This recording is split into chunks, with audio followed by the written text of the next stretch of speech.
नमस्ते दोस्तों, हमारी YouTube चैनल में आपका स्वागत है। आज मैं आपको महादेव की एक कहानी सुनाऊंगी। श्रावण मास में हर दिन पढ़े यह व्रत कथा। प्राचीन काल में एक धनी व्यक्ति था जिसके पास सभी प्रकार की धन दौलत एवं शोहरत थी, लेकिन दुर्भाग्य यह था कि उस व्यक्ति की कोई संतान न थी। इस बात का दुख उसे हमेशा सताता था। लेकिन वह और उसकी पत्नी दोनों शिव के भक्त थे। दोनों ही भगवान शिव की आराधना में सोमवार का व्रत रखने लगे। उनकी सच्ची भक्ति को देखकर माँ पार्वती ने शिव भगवान से उन दोनों दंपति की सुनी और गोद को भरने का आग्रह किया। परिणाम स्वरूप शिव के आशीर्वाद से उनके घर में पुत्र ने जन्म लिया। लेकिन बालक के जन्म के साथ ही एक आकाशवाणी हुई, यह बालक अल्पायु का होगा। 12 साल की आयु में इस बालक की मृत्यु हो जाएगी। इस सब भविष्य कथन के साथ उस व्यक्ति को पुत्र प्राप्ति की अधिक खुशी न थी। उसने अपने बालक का नाम अमर रखा।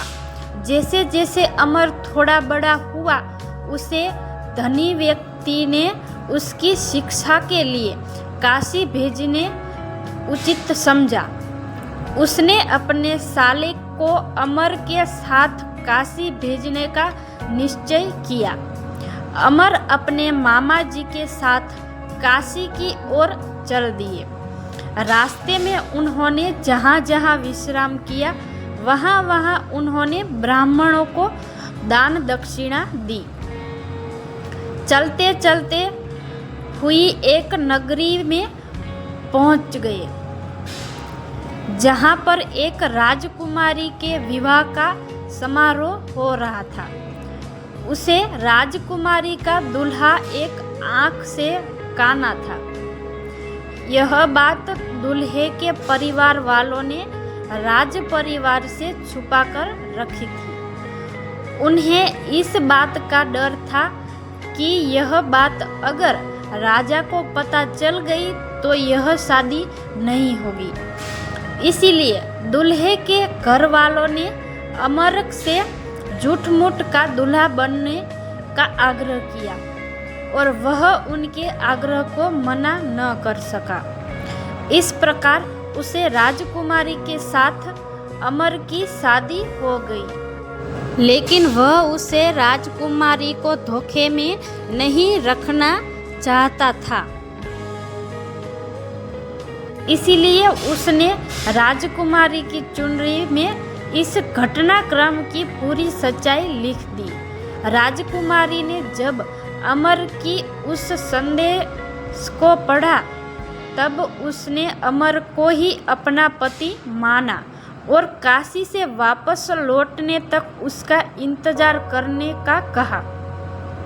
अमर और उसके मामा वहां से काशी की ओर चल दिए। समय का पहिया आगे बढ़ता रहा। उधर अमर हमेशा धार्मिक कार्यों में लगा रहता था। जब अमर ठीक 12 साल का हुआ, तब वह शिव मंदिर में भोले बाबा को बेल पत्तियां चढ़ा रहा था। इस समय वहाँ यमराजा उसके प्राण लेने पधार गए। लेकिन इससे पहले भगवान शिव ने अमर की भक्ति से प्रसन्न होकर उसे दीर्घायु का वरदान दे दिया था। परिणाम स्वरूप यह राजा का खाली हाथ लौटना पड़ा। बाद में अमर काशी से शिक्षा प्राप्त करके अपनी पत्नी राजकुमारी के साथ घर लौटा।